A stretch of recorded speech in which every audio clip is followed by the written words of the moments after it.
सतरूप ही बिलोक कर जोरे, देवी माँ बर जो रुचि तोरे। जो बरनाथ चतुर नृप मांगा, सोई कृपालु मोहि अति प्रिय लागा। प्रभु परंतु सुठि होत ढिठाई, यद्यपि भगत हित तुम ही सुहाई। तुम ब्रह्मादि जनक जग स्वामी, ब्रह्म सकल उर अंतर जामी। अस समझत मन संशय होई, कहा सुप्रभु प्रमाण सुनि सोई। जे निज भगत नाथ तव अहि, जो सुख पावहि जो गति लहि। सोई सुख सोई गति सोई भगति, सोई निज चरण सनेह। सोई विवेक सोई रहनि प्रभु, हमहि कृपा करि देव। भगवत कथा रसिक महानुभाव, भक्तिमती देवियों, महाराज मनु और महारानी शतरूपा की साधना और तपस्या से, उनके अंतःकरण की व्याकुलता से, उनके प्रेम से प्रभु उनके समक्ष प्रकट होते हैं। प्रभु के साथ जनक नंदिनी सीता भी हैं। मनु की प्रार्थना प्रभु ने स्वीकार की। मनु वस्तुतः चाहते तो यही थे कि प्रभु मेरे पुत्र बने, पर उन्हें ऐसा लगा कि ये तो इस प्रकार का वाक्य प्रभु से कहना, ये तो बड़ी अशिष्टता है, अमर्यादा है। जो जगत पिता है उससे मैं कहूं कि तुम मेरे पुत्र बन जाओ, ये तो कितना अशोभन। इसलिए उन्होंने बड़ी चतुराई भरी भाषा का प्रयोग किया कि महाराज बस इतनी ही मेरी इच्छा है कि आपकी तरह कोई पुत्र मुझे मिल जाए। प्रभु समझ गए और उन्होंने यही कहा कि अब मैं ही तुम्हारा पुत्र बन जाऊंगा। फिर प्रभु की दृष्टि गई देवी शतरूपा की ओर, और प्रभु ने तब उनसे पूछा कि आप यह बतावें कि आपकी अभिलाषा क्या है। महाराजनी ने बड़ी चतुराई का परिचय दिया। उन्होंने कहा कि महाराज ने जो वरदान मांगा है वो मुझे भी प्रिय लगा। वो कह सकती थी कि मैं भी यही चाहती हूं कि अब मेरे पुत्र बने, पर उन्होंने कहा कि महाराज ने जो वर मांगा है वो मुझे बड़ा प्रिय लगा। तो इसका अभिप्राय है कि यह तो आपने उनको दिया और साथ साथ मैं भी उनकी अनुगामिनी हूं, तो मुझे तो सहज रूप से प्राप्त होगा ही। पर जब आप अपनी ओर से स्वयं ये कह रहे हो कि देवी आपको जो रुचिकर वो मांग लीजिए, तो प्रभु मैं आपसे कुछ वस्तुओं की याचना करता हूं। और वे वस्तुएं क्या हैं? तो उन्होंने कहा कि जो आपके निज भक्त हैं, उन निज भक्तों को जो सुख प्राप्त होता है, जो गति प्राप्त होती है, जो भक्ति प्राप्त होती है, और आपके चरणों में जैसा उनका सहज स्नेह होता है, और आप में उनकी जो साधना जितनी विवेकमयी होती है, और वो आपके निजी भक्तों की जो रहनी होती है, यह वरदान मुझे देने की कृपा करें। प्रभु ने वरदान दिया और साथ साथ थोड़ा क्रम परिवर्तित कर दिया। कद शतरूपा जी ने कहा था, प्रारंभ किया था सुख से, भगवान ने क्रम परिवर्तित करके उसको विवेक से जोड़ दिया। उन्होंने कहा कि ये जो आपने मांगा वो तो मैं दे ही रहा हूं, दूंगा ही, पर मैं साथ साथ आपसे कहना चाहूंगा कि मातु विवेक अलौकिक तोरे, कबहु न मिटी ही अनुग्रह मोरे। आपका जो दिव्य विवेक होगा, का वो विवेक कभी भी तुरोहित नहीं होगा। आपका वियोग सर्वदा एक रस रहेगा। इस संदर्भ में कल कुछ बातें आपके सामने कही गई थी और इसका तात्पर्य यह है, और वो समझ में आने वाला तर्क है कि सुख के पहले भी विवेक की आवश्यकता है, क्योंकि यदि विवेक न हो तो हम ऐसे सुख की भी याचना कर सकते हैं और करते ही रहते हैं कि जो अपने लिए हितप्रद न हो, कल्याणकारी न हो। और उसका अभिप्राय यह है कि पहले व्यक्ति में इतना विवेक आ जाए कि वो निर्णय कर सके कि वस्तुतः सुख क्या है। बड़ा मीठा प्रसंग आता है आरण्यकांड में, जैसे भगवान ने मनु जी से कहा कि मैं परम प्रसन्न हूं, उसी प्रकार से जो सुतीक्ष्ण थे भगवान ने उनसे भी ठीक वही वाक्य दोहराया। उन्होंने कहा परम प्रसन्न जान मुनि मोहि, और जो वर मांगो देव सोतोय। मैं अत्यंत प्रसन्न हूं, आप जो वरदान मांगेंगे वो मैं दूंगा। पर ये तो मांगने की कला के अद्वितीय पात्र निकले। इन्होंने कहा प्रभु, और बड़ा सुंदर सूत्र था कि आपने तो कह दिया कि जो मांगोगे वो मैं दूंगा, लेकिन मुझे क्या पता है कि क्या सत्य है क्या झूठ है, क्या मांगना चाहिए क्या नहीं मांगना चाहिए। तो ये तो बहुत सुंदर सूत्र है। उन्होंने यही कहा कि महाराज मुनि कहा मैं वर कबहू न जाचा। महाराज जो मांगने के कलाकार होते हैं जहां तहां मांगते रहते हैं, वो ठीक निर्णय कर लेते हैं कि इनसे ये मांगना ठीक रहेगा। पर आज तक तो मैंने कभी किसी से मांगा नहीं, पहली बार आप ये कह रहे हैं और मांगने के लिए प्रस्तुत हूं, तो मैं तो यही समझता हूं कि आपको जो प्रिय लगे, आपको जो उचित लगे वो दे दीजिए। और सचमुच भगवान ने जितनी उदारता से सुतीक्ष्ण जी को दिया, पूरे रामचरितमानस में इतनी का उदारता अन्यत्र नहीं दिखाई देगी। भगवान ने कह दिया अबरल भगति विरति विज्ञाना हो सकल गुण ज्ञान निधाना।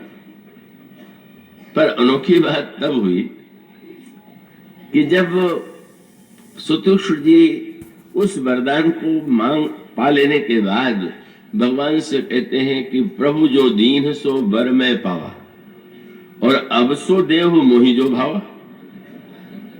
आपको जो प्रिय लगा आपने मुझे दिया, और अब जो मुझे प्रिय है आप दीजिए। प्रभु कह सकते हैं कि अभी तक तो तुम यही कह रहे थे कि मैं वर मांगना जानता ही नहीं, आपको जो प्रिय लगे वो दे दीजिए, फिर ये अब कैसे मांग रहे हैं। और तो उनका तात्पर्य था कि प्रभु आपने जो वरदान दिया उसमें एक वरदान आपने ज्ञान और विवेक का दिया। तो पहले तो विवेक था ही नहीं कि सही और गलत का निर्णय कर सकूं, पर आपने विवेक दे दिया, तो अब तो मुझे निर्णय करने की स्वतंत्रता दीजिए।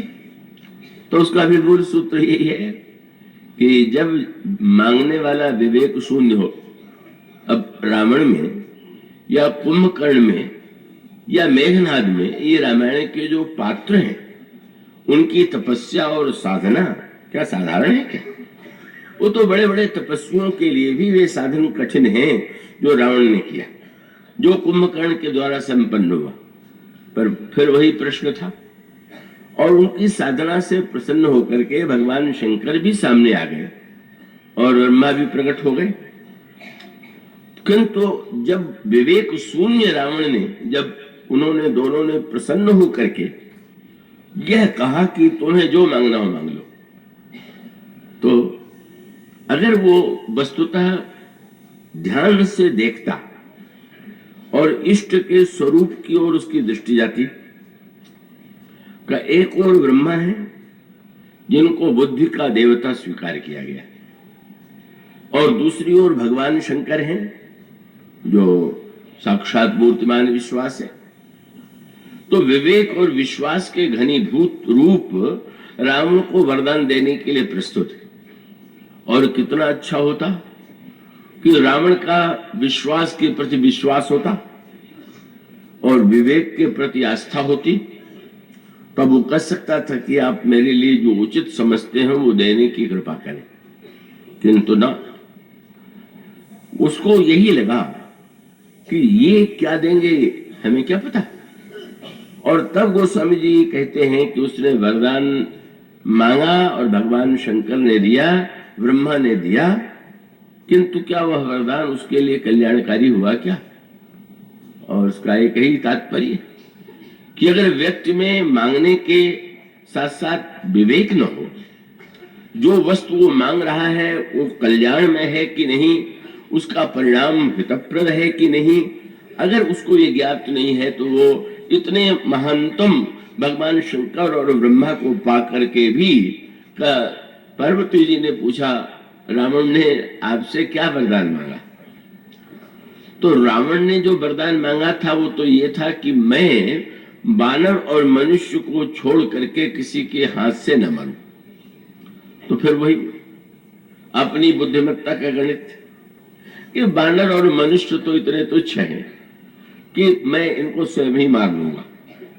अब हाँ, अन्य से भय हो सकता है, तो अगर ये वरदान दे देंगे तो वरदान से मैं उन्हें हरा दूंगा और बंदर और मनुष्य को हम अपनी शक्ति से हरा देंगे तो हम अमर हो जाएंगे। वही बुद्धिमत्ता का गणित। पर शंकर जी ने जब पार्वती जी ने पूछा क्या वरदान मांगा, तो उन्होंने हंस करके कहा कि रावण ने मुझसे मृत्यु का वरदान मांगा। ऐसा तो नहीं मांगा, वरदान तो वो अमरता का मांगना चाहता था। उसका गणित ये था कि मैं अमर कैसे हो जाऊं। तो रामायण की पंक्ति क्या है? बोले रावण मरण मनुज कर जाचा। रावण ने मुझसे मनुष्य के हाथ से मृत्यु मांगी, ऐसा कहीं नहीं है हुआ। रावण ने ये थोड़ी कहा था कि मेरी मनुष्य के हाथ से मृत्यु। पर शंकर जी का तात्पर्य है कि उसका दुर्भाग्य है कि जब उसने ये कह दिया कि बंदर और मनुष्य इन दोनों को छोड़ के किसी के हाथ से न मरूं और मृत्यु अनिवार्य है, तो इन दोनों में से तो किसी के हाथ से मरना होगा। तो ऐसी स्थिति में मैं तो यही कहूंगा कि अमरता मांगते मांगते उसने मृत्यु मांग लिया। और ये सर्वत्र संकेत आता है। तो भगवान कृष्ण की लीला में भी क्या भगवान कृष्ण के समीप दुर्योधन नहीं पहुंच जाता? क्या दुर्योधन अर्जुन से भी पहले प्रभु के निकट नहीं चला जाता? पर मांगने की कला, उनमें दोनों में अंतर तो स्पष्ट ही है। जब दुर्योधन भगवान से याचना करता है, दुर्योधन भगवान से मांगता है, और एक ओर भगवान है और दूसरी ओर अगर वह नारायणी सेना है, और उन दोनों में से दुर्योधन प्रसन्न हो जाता है कि मुझे सेना चाहिए, मुझे ईश्वर की आवश्यकता नहीं, तो अपनी दृष्टि से उसने अपनी बड़ी बुद्धिमत्ता का प्रयोग किया था। क्योंकि भगवान ने ये कह दिया कि मैं जिसके साथ भी रहूंगा मैं लड़ूंगा नहीं। तो अब दुर्योधन ने सोचा कि अब युद्ध में कोई व्यक्ति कहे मैं रहूंगा साथ में लड़ूंगा नहीं, तो क्या वो पूजा करने के लिए उसको रखेंगे क्या? लड़ाई में जो लड़ने वाला है वो ना चाहिए। पर ईश्वर ने तो बहुत बड़ी बात कह दी। क्या ईश्वर कुछ तो नहीं करता? जीवन के रणांगण में जितने कार्य हैं वो तो व्यक्ति ही करता दिखाई देता है। हम और आप ही तो करते दिखाई देते हैं। क्या ईश्वर सामने आकर के कुछ करता दिखाई देता है क्या? तात्विक सत्य यही है कि ईश्वर कभी भी दृश्य के रूप में उसका कथा का तत्व है। ईश्वर यह बताना चाहता है कि तुम उस ईश्वर को चाहते हो क्या, कि जो कह रहा है कि मैं नहीं लड़ूंगा। और साथ साथ उन्होंने ये कहा कि एक और मेरी नारायणी सेना है जो एक अक्षोणी है, वो जिसकी ओर से रहेगी वो लड़ेगी।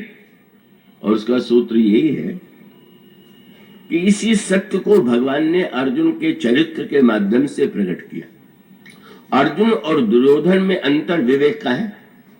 भगवान तो दोनों से कह रहे हैं कि मांग लो, दोनों को कह रहे हैं कि तुम जो मांगोगे वो मैं दूंगा, पर एक विवेक शून्य है। तो उसने सेना मांग लिया, सेना ने युद्ध किया और अंततोगत्वा तो दुर्योधन पराजित हुआ, उसका विनाश भी हुआ। और दूसरे अर्जुन मानो इस सत्य को जानता है, और यही सत्य भगवान अर्जुन के अंतःकरण में बार बार प्रतिष्ठापित करते हैं। जब वो गीता के प्रारंभ में विराट रूप का दर्शन कराते हैं, तब भी इसी सत्य का साक्षात्कार कराते हैं कि वस्तुतः जो अकर्ता ईश्वर है वही सचमुच सब कुछ करता है। हमारे आपके जीवन का भी सत्य ये है, और उस सत्य को भगवान ने युद्ध के अंत में साक्षात्कार और प्रकट करके दिखा दिया। का भगवान अर्जुन और दुर्योधन में अंतर यह है कि वह भगवान से चाहता है, भगवान को नहीं, और अर्जुन भगवान को चाहते हैं। और हम में से अधिकांश की स्थिति यही, ये कोई दुर्योधन की कथा थोड़ी है। हम में से अधिकांश व्यक्तियों की यही कथा है कि हम भगवान से कुछ पाना चाहते हैं, हम भगवान को नहीं पाना चाहते। हमें लगता है कि भगवान को पाने से क्या होगा, और ऐसी स्थिति में भगवान कितना वह अर्जुन विवेकी है कि उसने यह सत्य समझ लिया। भगवान उसके रथ पर आरूढ़ हैं, युद्ध नहीं कर रहे हैं, शस्त्र नहीं चला रहे, किंतु सत्य क्या था और उसका परिचय भगवान ने विराट रूप के दर्शन में कराया। और अर्जुन ने देखा कि सारे योद्धा तो मरे पड़े, और मरे पड़े हैं, तो भगवान ने वह अर्जुन को सूत्र दिया कि जीव यदि कर्ता बन करके कर्म करेगा तो पाप होगा तो पाप लगेगा, पुण्य होगा तो पुण्य मिलेगा।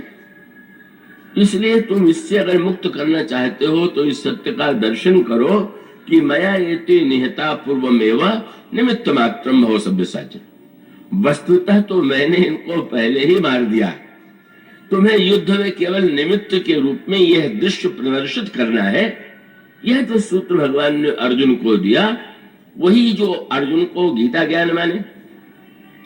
युद्ध तो दुर्योधन भी करता है और युद्ध तो अर्जुन भी करते हैं, पर युद्ध के पहले अर्जुन ने गीता सुनी, यही तो सारा तत्व है। भगवान अर्जुन को पहले विवेक देते का वो ज्ञान योग का जो दिव्य उपदेश है, अर्जुन को विवेक में स्थित करके उसके जीवन में अकर्तृत्व का उदय करा देते, और तब भगवान युद्ध जो अर्जुन कर रहा है का उसको उस विवेक को देने के बाद और उसकी पुष्टि के लिए विराट रूप का दर्शन करा देते। और दर्शन ही नहीं करा देते, जब युद्ध समाप्त हुआ तो प्रभु यह भी जानते हैं कि जीव भूलता बहुत। संसारी जीव क्या कभी कभी भक्त भी भूल जाते हैं।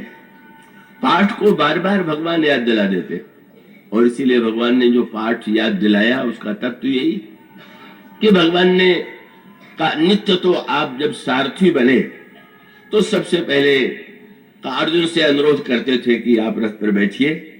जब अर्जुन बैठ जाता था तो आप जो है रथ पर चढ़ करके रथ की बागडोर लेकर के रथ चलाते थे। सायंकाल के समय जब रथ लौटता था तो भगवान कृष्ण रथ से पहले उतरते थे और फिर अर्जुन से अनुरोध करते थे कि अब आप उतरिए, जैसा नियम है, और यह नित्य क्रम था। पर जब युद्ध जिस दिन समाप्त हुआ और समाप्ति के बाद भगवान ने अर्जुन सायंकाल का वो रथ पर बैठे रहे, और बैठे हुए भगवान ने कहा कि अर्जुन आज तुम पहले उतरोगे। आश्चर्य तो हुआ, पर भगवान का भक्त है, भगवान आज्ञा दे रहे हैं तो उतर गया। और उतर जाने के बाद जब भगवान उतरने लगे तो अर्जुन ने आश्चर्य से देखा कि उनके रथ की ध्वजा पर जो हनुमान जी विराजमान थे वहां से अंतर्ध्यान हो गए, और अगले ही क्षण भगवान जो ही रथ से उतरे रथ जल करके भस्म हो गया।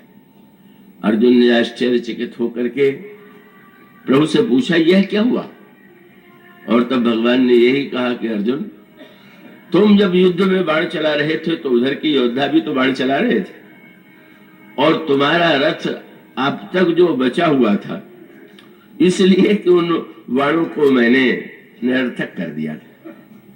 पर जब अब रथ युद्ध समाप्त हो गया और युद्ध समाप्त होने के पश्चात यह सत्य कि भगवान के उतरते ही हनुमान जी शंकरावतार हैं, एक और महाकाल की छाया थी, हनुमान जी विराजमान थे, दूसरे ईश्वर के प्रति शरणागति और समर्पण था, और भगवान उतर करके जब रथ भस्म होने का दृश्य दिखाते हैं तो उसका भी अर्जुन के विवेक को स्थिर करना क्या वो अर्जुन के लिए ही नहीं, हमारे आप सबके जीवन का सत्य है। ये शरीर ही रथ है और इस रथ के सारथी के रूप में अंतर्यामी ईश्वर बैठा हुआ। स्वयं वो कुछ नहीं करता, अंतर्यामी ईश्वर कुछ नहीं करता दिखाई देता, पर उस सत्य तो यही है कि जिस दिन वो रथ से उतर जाता है उस दिन तो सभी का शरीर भस्म, रथ भस्म हो जाता है।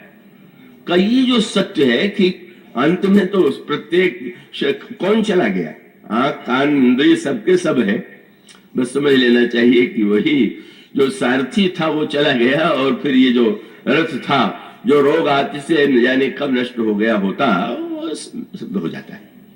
तो इसलिए भगवान ने जब शत्रुपा जी को वरदान दिया तो उन्होंने मानो क्रम में परिवर्तित कर दिया। मां विवेक पहले, मां तो विवेक अलौकिक तोरे, कबहु न मिटी अनुग्रह मोरे।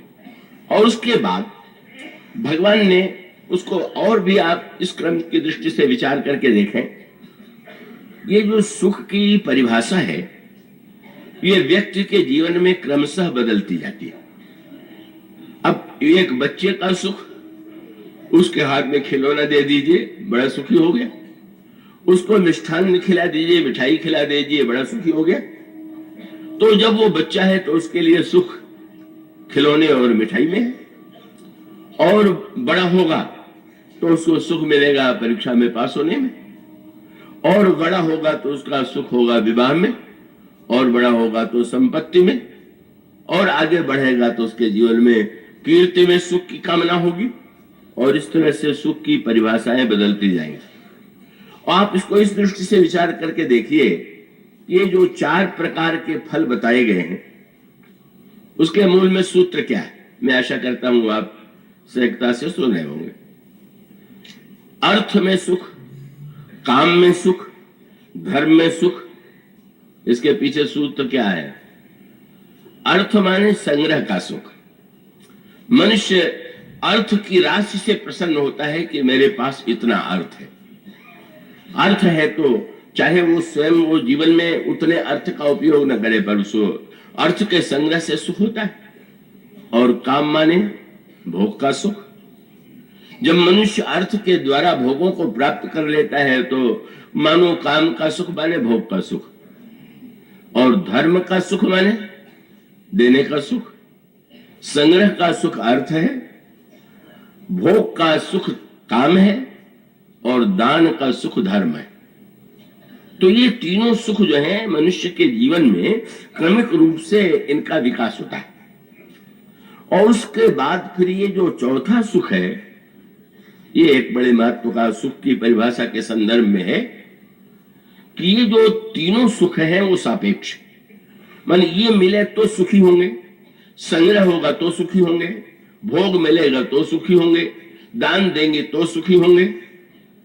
पर क्या कोई ऐसा सुख है क्या कि जिसमें इन तीनों के बिना भी व्यक्ति सुखी रह सके?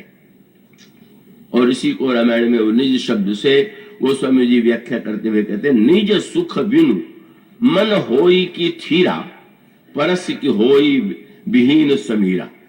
गोस्वामी जी कहते हैं जब तक व्यक्ति को निज सुख प्राप्त नहीं हो जाएगा तब तक कभी भी उसको शांति नहीं मिलेगी।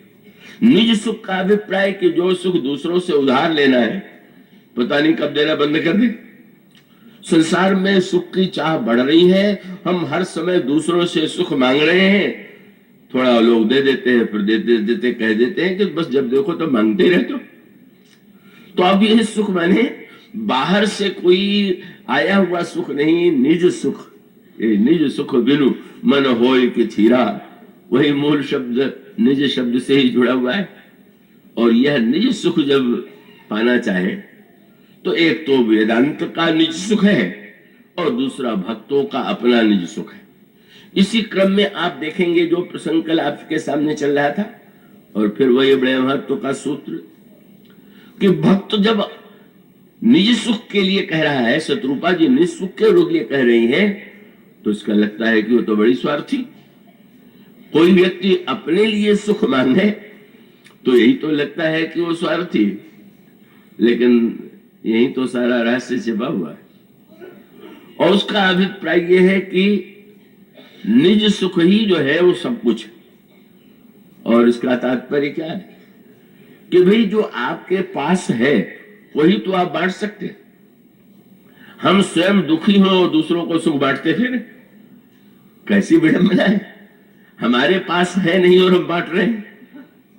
तो इसलिए संसार में परोपकारियों की संख्या बढ़ी और स्वार्थी भी परोपकारी ही कहलाना चाहता है, क्योंकि वो जानता है कि परोपकारी का स्वांग करोगे तो अधिक मिलेगा और नहीं तो लोग कहेंगे कि थोड़ा स्वार्थी।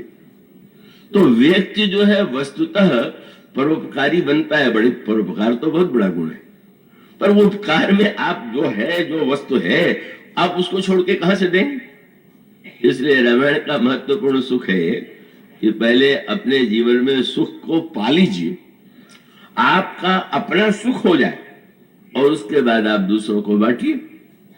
और ये सूत्र आपको गहराई से विचार करके देखने पर मिलेगा। गोस्वामी जी से किसी ने पूछा, आप रामायण की रचना क्यों कर रहे हैं?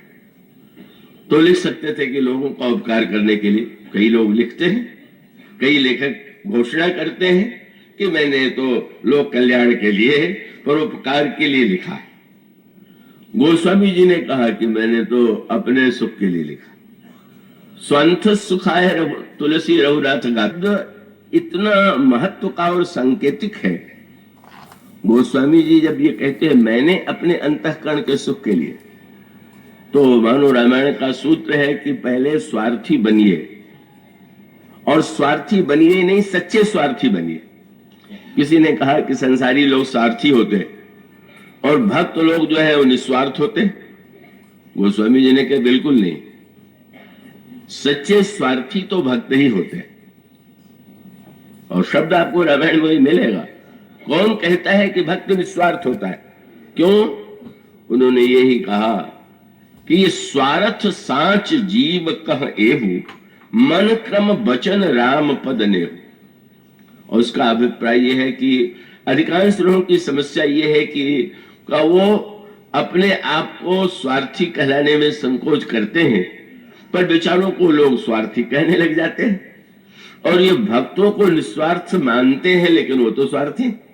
वो तो आपने वो सुना ही होगा उपाख्यान कि जहां पर कोई सज्जन गए ऐसे महात्मा के पास कि जो बिल्कुल केवल लंगोटियां लगाए हुए थे, और जब उन्होंने महात्मा की स्तुति करते हुए कहा कि आपसे बढ़ के त्यागी मैंने नहीं देखा, तो महात्मा बड़े विनोदी थे। उन्होंने कहा देखिए और कोई प्रशंसा कीजिए, पर त्यागी तो मैं नहीं, वस्तुतः त्यागी तो आप। क्यों?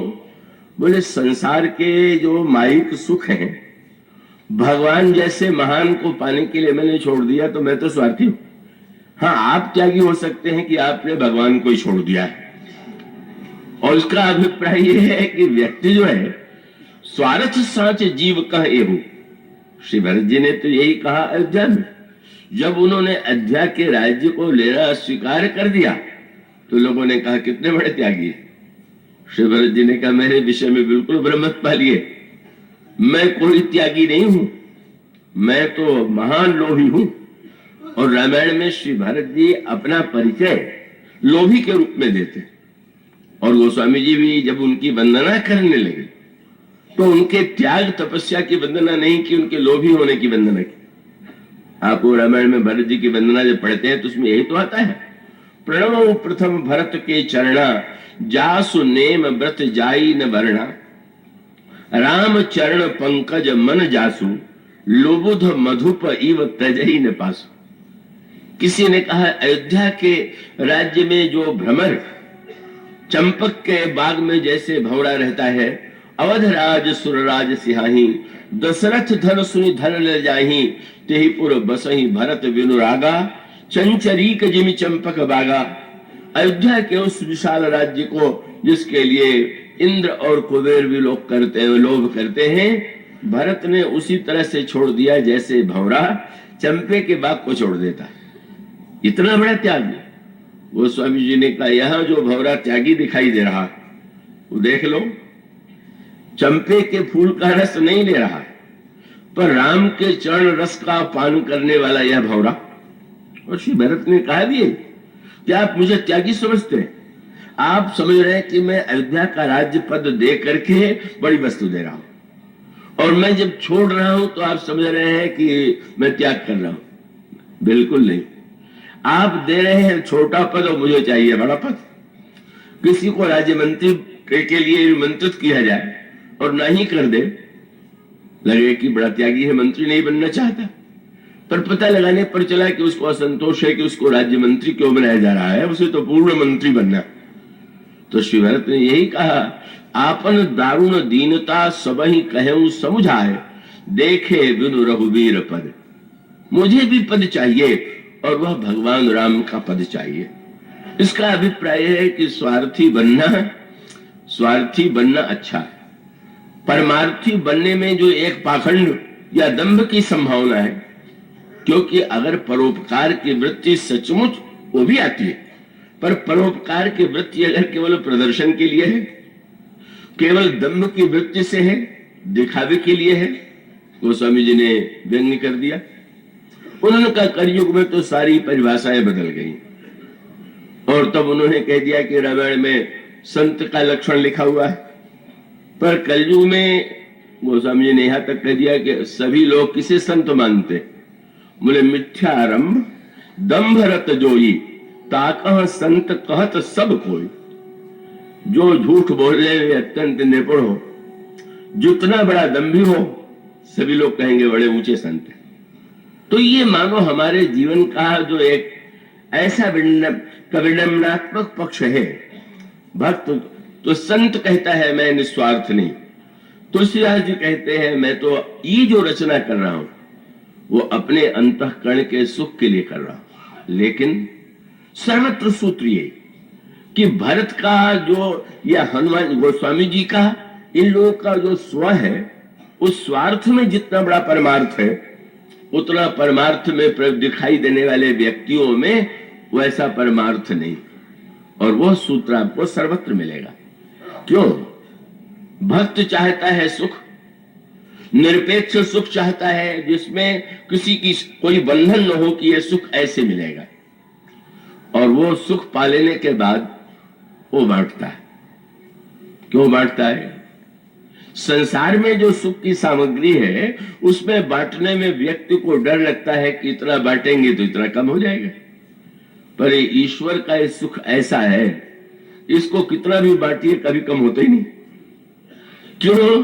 बोले पूर्ण का जो दान होगा वो श्लोक आपने सुना ही होगा, ओम पूर्णमदः पूर्णमिदं पूर्णात् पूर्णमुदच्यते पूर्णस्य पूर्णमादाय। अंत में बचा क्या? बोले पूर्णमेव अवशिष्यते। आपने वस्तु दिया 10 लाख में 5 लाख दे दिया तो 5 लाख बचा, पर पूर्ण ईश्वर को अगर दे दिया जाए तो आपके पास क्या बचेगा? बोले पूर्ण ईश्वर ही बचेगा। ये पूर्ण का गणित ही अनोखा है, और इस पूर्ण के गणित को केवल भक्त ही समझ सकता है। इसलिए भक्त का जो स्वसुख है वो सबके लिए परम कल्याण का हेतु बन जाता है। और यही तो कौशल्याम्बा के चरित्र के संदर्भ में आपके सामने प्रस्तुत किया गया। कौशल्याम्बा शत्रुपा जी ने कहा था कि जो भक्तों को सुख मिलता है वो सुख दीजिए, और भगवान ने पहले विवेक दिया, और विवेक का स्वरूप यही था, क्योंकि ये स्पष्ट कर दूं मैं कि पति पत्नी में यहां मतभेद था, थोड़ी भिन्नता थी। जब शत्रुपा जी ने वरदान मांगा तो लगा महाराज मनु को कि इन्होंने तो मेरे वरदान में भाग ले ही लिया, अब प्रभु इनको दे रहे हैं तो कहीं मुझे भी तो नहीं दे देंगे। तो विवेक शब्द से दशरथ जी इतना घबराते हैं, एक विचित्र सा दृश्य आपको मिले। जब शत्रुपा जी वरदान मांग चुकी तो महाराज मनु ने कहा महाराज मुझे कुछ और कहना है। क्या कहना है? कहना ये है कि आप इनको विवेक दीजिएगा, मुझे मत दीजिएगा। क्यों? बोले मैं ये चाहता हूं, विवेक का अर्थ है कि आपको जान लें कि मैं आप ईश्वर है, आपके ईश्वर होने का निरंतर ज्ञान बना रहे, यही तो विवेक। तो इनको दे दीजिए, पर मुझे कभी भी याद न दिलाइएगा कि आप ईश्वर है।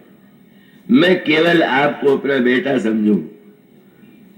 प्रभु ने मुस्कुरा करके देखा, तो तुम ब्रह्म को पुत्र मानोगे तो लोग क्या कहेंगे? और तब उन्होंने स्पष्ट कह दिया, सुत विषयिक तव पद रति हो मुनि बड़ मूढ़ कहे के को, मूर्ख नहीं। हमको चाहे कोई महामूर्ख कह दे, पर मैं आपके ईश्वरत्व का विवेक नहीं चाहता। बड़ा विचित्र विरोधाभास, पर आप गहराई से विचार करके देखिए। इसको गोस्वामी जी ने साधना के संदर्भ में बड़ा एक अद्भुत रूप दिया है। जब साधन के लिए दोनों मनु और शत्रुपा चले, तो गोस्वामी जी से पूछा गया कि इन दोनों को देख के क्या लग रहा है।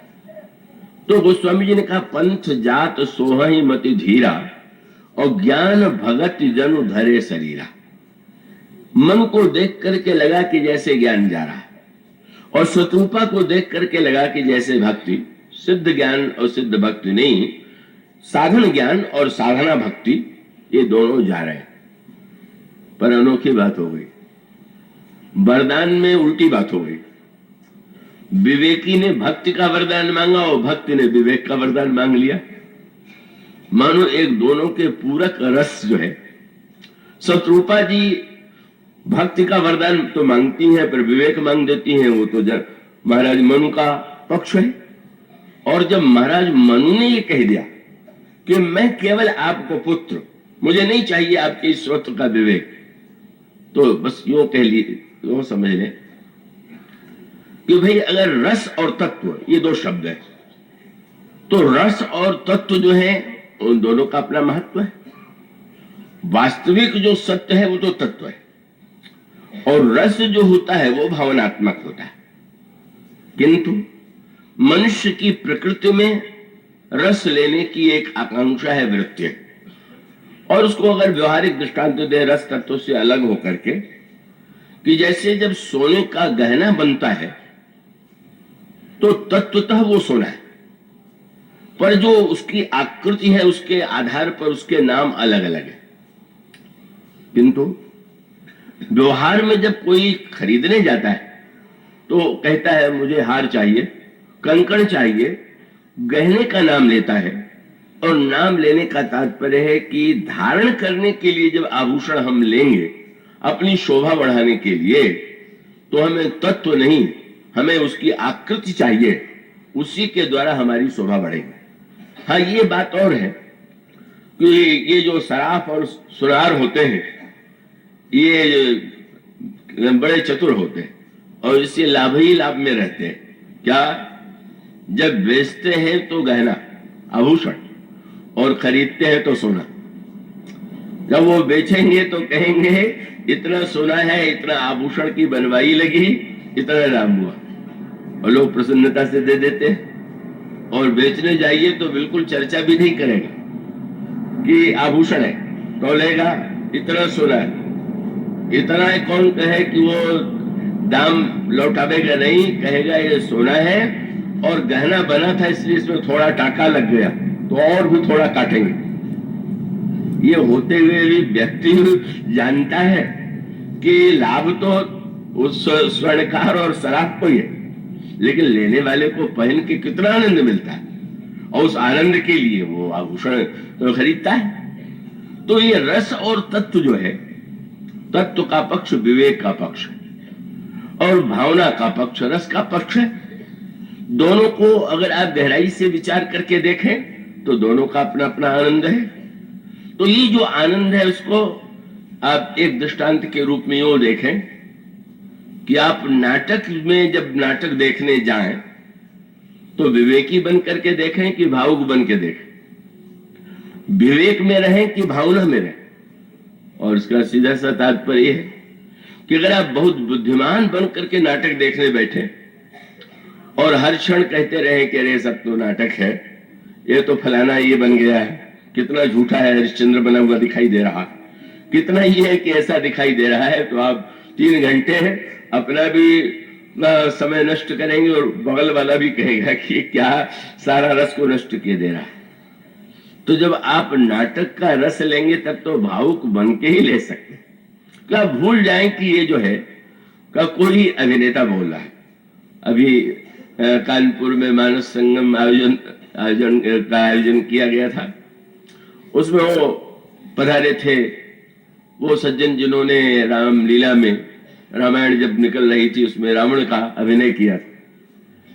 अब वो जब आए तो जो देखो उनका वो नाम न लेकर के, जो उनका नाम है बस लंकेश का, जो देखो लंकेश कह रहा है, तो भाई ये तो कोई विवेक की बात नहीं हुई।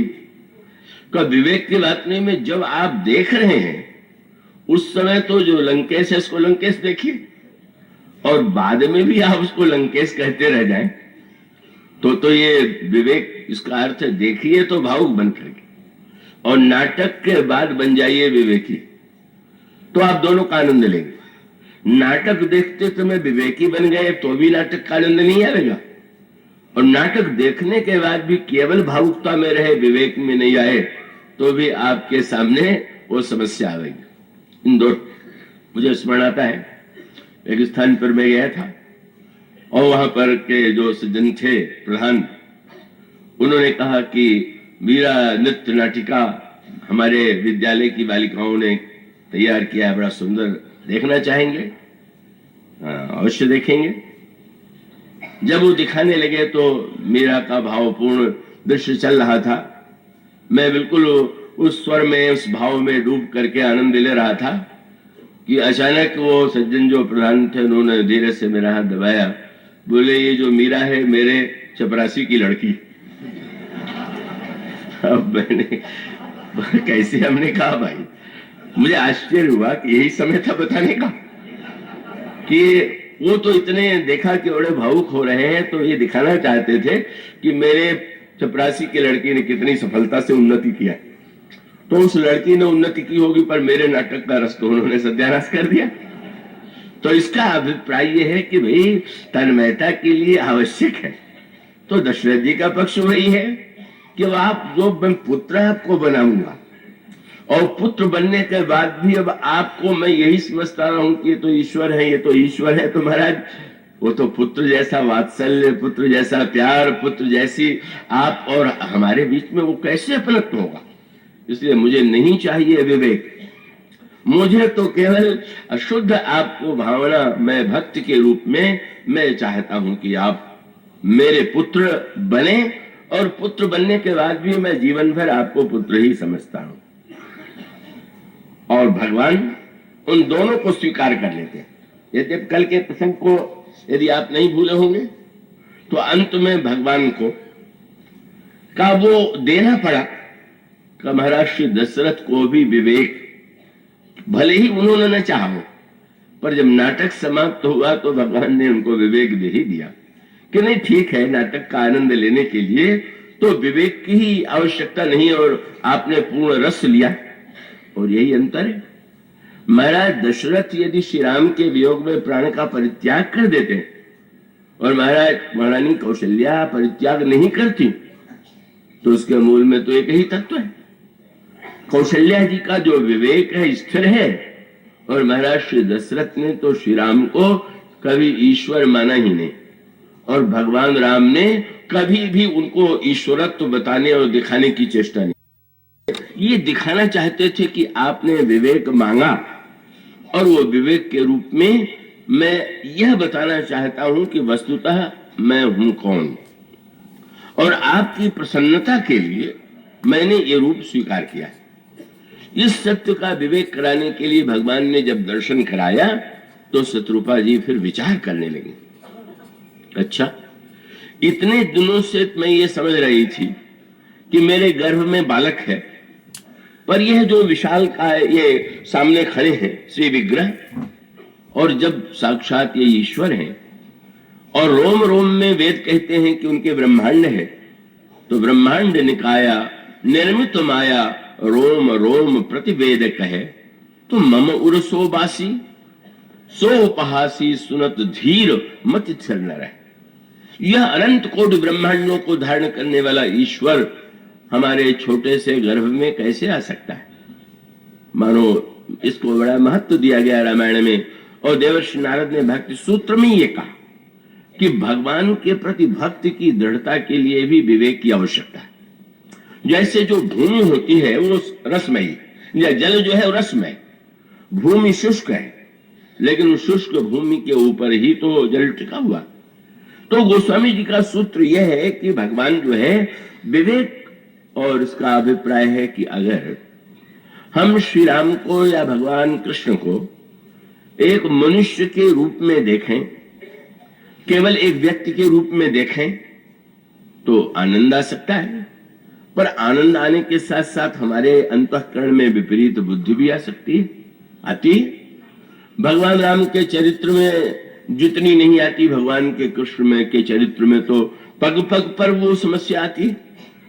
इसलिए भगवान वेद व्यास ने कि जितनी बार भगवान शब्द को दोहराया है, और इसी प्रकार से जब गीता में भगवान वेद व्यास लिखते हैं तो कृष्ण उवाच नहीं कहते, भगवान उवाच, भगवान बोले। तो भगवान बोले कहने का अभिप्राय यह है कि जब तक हम ये ध्यान नहीं रखेंगे कि ये साक्षात ईश्वर बोल रहा है, तब तो हमारे जीवन में कितना अनर्थ हो सकता है का उसका परिचय मिला था। जब महाभारत दूरदर्शन पर आया तो दूरदर्शन पर पत्रकार तो वहां गए, जिसने दुर्योधन का पाठ किया था उससे मिले, आपको अपने अभिनय से संतोष है? संतोष है? पत्रकार थोड़ा और प्रश्न करते हैं, पूछ दिया कि आपकी दृष्टि में महाभारत का सर्वश्रेष्ठ पात्र कौन है? उस अभिनेता ने कहा दुर्योधन। पत्रकार ने सुना तो फिर एक प्रश्न और भी छोड़ दिया, सबसे बुरा पात्र कौन है? कहा कृष्ण से बढ़ के कोई बुरा पात्र नहीं। उसका अभिप्राय क्या कि वो तो दुर्योधन नाटक में क्या बना, जीवन में भी दुर्योधन ही बन गया। दुर्योधन इसीलिए तो भगवान कृष्ण से प्रेम नहीं कर पाया कि वो भगवान के रूप में उन्हें नहीं देखता। एक मनुष्य है जो मायावी है, छली है, कपटी है, वो इस दृष्टि से वो देखता है। तो अगर भगवान का विवेक ये ईश्वर है, यह विवेक जीवन में दुर्योधन के आ जाता तो वो धन्य हो जाता। भगवान ने जब विराट रूप का दर्शन कराया तो कितनी बड़ी कृपा दुर्योधन पर की, पर वो तो और उसको देख करके घबराया भी, पसीने भी छूट गए। पर अर्जुन कर्ण से उसने यही कहा कि इंद्रजाली बड़ा जादूगर है, क्या चक्कर में डालता है। इसलिए भगवान वेद व्यास बार बार का महाराष्ट्र करने लगे तो ये कह सकते हैं कि श्री कृष्ण चंद्र ने रास लीला की। तुरंत उन्होंने पहला शब्द ही से प्रारंभ किया, भगवान अपिता रात्रि, भगवान ने। और इसका अर्थ है कि जब हम इन लीलाओं पर विचार करें भगवान कृष्ण के चरित्र में, तो एक क्षण के लिए भी भगवान शब्द न भूलिए। भगवान राम के चरित्र में आप कुछ देर भूल भी सकते हैं, उतनी समस्या वहां नहीं है, लेकिन इतना होते हुए भी अगर विवेक कर रहित होंगे तो उसका परिणाम ये होगा कि उनका चरित्र भी हमारे लिए आलोचना का विषय होगा, गुण दोष दर्शन का विषय होगा, वो आराध्य नहीं होगा। आराधक के रूप में हम उनको, उनके उस आदर्श को और उनके द्वारा जो प्राप्त होने वाली है कृपा, उसको पाने में असमर्थ रहेंगे। इसलिए यह विवेक रामायण में बार बार संकेत किया गया। जो भक्त विवेक नहीं भी चाहते हैं, मनु जी ने नहीं चाहा, वो भले ही दशरथ जी के समय तक उन्होंने नहीं दिया, पर अंत में दिया। और भुसुंडी हमारे, ये तो विवेक को बिल्कुल स्वीकार ही नहीं करना चाहते। इसलिए तो जहां पर मुनियों के पास गए और मुनियों ने से इन्होंने कहा कि मैं भगवान का दर्शन पाना चाहता हूं, मुनियों ने इनको विवेक देने की चेष्टा की, ज्ञान देने की चेष्टा की, और ये कहा कि उस ईश्वर में और तुम में रंच मात्र कोई भेद नहीं है, उसका दर्शन क्या होगा? वो तो दृष्टि स्वयं अपने ही अंतःकरण में विराजमान है, वो तुमसे अभिन्न है।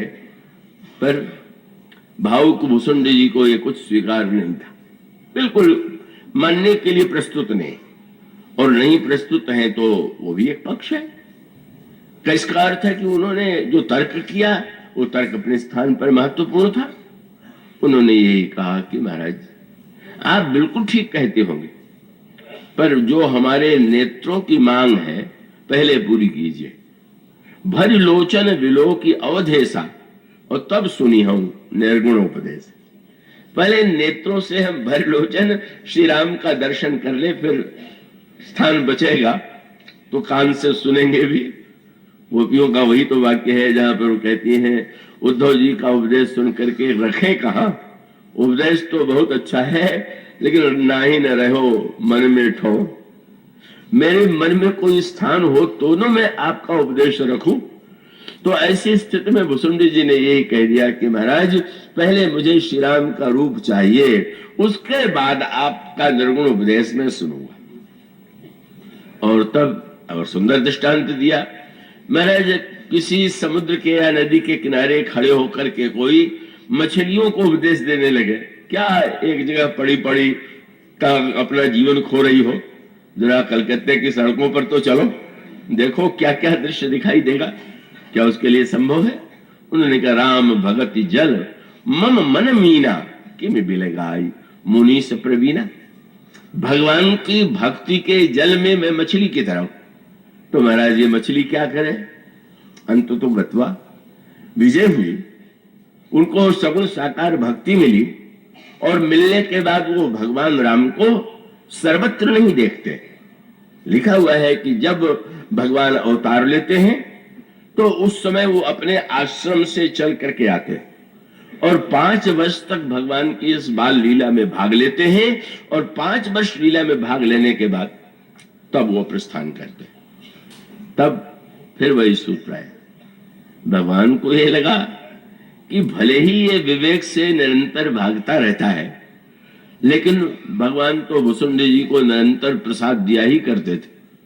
पर वह दृश्य अब जब आप पढ़ते हैं, और वो पढ़ने का अभिप्राय ये है कि भगवान को कौशल्या अम्मा ने बड़ा सरस मालपुआ लाके दिया, तो भक्ति है वो, तो भक्ति का रस तो बड़ा मीठा होता ही है।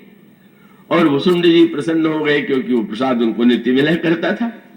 लरिकाई जह जह फिरही तह तह संग उड़ाऊं, जूठन फिरई जूठन गिरई अजर मां सोई उठाए मैं खाऊं। प्रसन्न हुए, और भगवान ने दिखाया भी। आ गए, जो ही आए तो हाथ खींच लिए। बड़े निराश हुए, बार बार बुलाते हैं और देते नहीं, और रूठ गए कि अब इतने उदार भगवान की जो भक्तों की प्रत्येक इच्छा पूरी करते हैं, आज मालपुए का टुकड़ा देने में भी ये कृपणता कर रहे हैं। पर भगवान का अभिप्राय था कि आज मालपुआ नहीं खिलाएंगे, आज तुम्हें और कुछ खिलाएंगे। यही है, पहले भगवान भक्त जो मांगता है उसे देते हैं, और बाद में भगवान कहते हैं कि अब तुमने जो मांगा मैंने दिया, अब मैं जो दे रहा हूं वो भी तो तुम लेके देखो, उसको भी तो चखो। इसीलिए पहले भक्त अपना सुख भगवान से मांगता है, और बाद में भगवान का ही जो सुख है वही उसका परम सुख बन जाता है। यही साधना के क्रम का विकास है। और इसलिए आप वहां पर भी वही चाहते हैं कि भगवान ने खेल खेल में उनको वह विवेक दिया जिससे वो सुनने को भी एक दिन तैयार नहीं थे। भागे और भगवान पकड़ने के लिए भुजा दौड़ाते, ब्रह्मांड में जहां जाते वहां भगवान की भुजा। क्या इसका अभिप्राय था कि तुम एक देश में मुझसे खेलो, पर यह मत भूलो कि मैं सर्वत्र व्यापक हूं, ज्ञान दे रहे थे। और इसी प्रकार से जब वो सर्वत्र से व्याकुल होकर के दौड़ करके आए, भगवान ने मुख में डाल लिया, तो भगवान मानो उनको शिक्षा दे रहे थे। एक ही दिन में वेदांत के ज्ञान के सारी कक्षाएं उन्होंने पूरी करा दी। एक देशीय मानने वाले को सर्वत्र दर्शन अपनी भुजा के करा दिया। पर उसके बाद जब भगवान को मुख में ले लिया, तो फिर प्रश्न आया कि भगवान ने मुख में क्यों लिया। पहला पाठ तो ये था कि मैं सर्वत्र हूं, सारे विश्व में हूं, सारे ब्रह्मांड में हूं। पर मुख में लेने के बाद भगवान ये बताना चाहते थे कि ये तो पहली कक्षा है कि मैं सर्वत्र हूं, सारे ब्रह्मांड में हूं।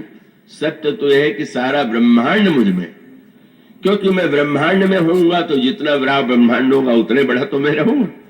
पर यह ब्रह्मांड भी और उसके पश्चात भगवान ने एक ही क्षण में उनको समस्त अनंत ब्रह्मांडों का अपने उदर में साक्षात्कार कराया।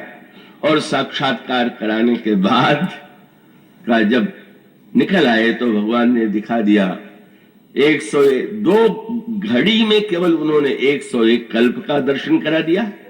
अपने से छोटे से उदर में ब्रह्मांड का दर्शन करा दिया, सर्वव्यापकता का दर्शन करा दिया। और तब मानो विवेक जो भक्त भागता था, भगवान का अभिप्राय था ये तुम ले लो, इसको मत भूलो। और फिर उसके बाद आनंद क्या है, भगवान से काकभूषुंड जी ने पूछ दिया कि महाराज आप अलग अलग प्रसंगों में कभी किसी को प्रिय बता देते, कभी किसी को प्रिय बता देते, कभी तो आप कह देते हैं भरत सरिस प्रिय को जग माही, संसार में भरत के समान कोई प्रिय है ही नहीं। और कभी जब आप बंदरों से गुरु वशिष्ठ का परिचय कराते हैं तो कह देते हैं कि मम हित लागी जनमे न हारे भरतों ते मुझे अधिक प्यारे। कभी भरत जी को सबसे प्रिय, कभी लक्ष्मण जी को सबसे प्रिय, कभी बंदरों को सबसे प्रिय, तो आपको प्रिय कौन है? और भगवान ने कहा कि मुझे सभी प्रिय है। एक पिता के कई पुत्र हो तो सभी पुत्रों को पिता का प्यार मिलता ही। फिर भी महाराज इसमें भी कोई तारतम्य है क्या, कोई अंतर है क्या? तो उनका है क्या? फिर उन्होंने कहा सबसे अधिक मनुज मोहि भाई, सारे ब्रह्मांड में मुझे मनुष्य मुझे प्रिय। और उनमें भी भगवान ने कहा जो धार्मिक है वो मुझे प्रिय, और धार्मिकों में भी जो वैराग्यवान है वो प्रिय, वैराग्यवानों में भी जो ज्ञानी है वो मुझे प्रिय। प्रिय बताते बताते महाराज इसमें सबसे प्रिय कौन है? और तो वही शब्द भगवान ने दोहरा दिया, ये जो ज्ञानी होते पुण्य प्रिय विज्ञानी, लेकिन इन समस्त के साथ साथ मुझे एक जो है वो सबसे अधिक प्रिय। कौन?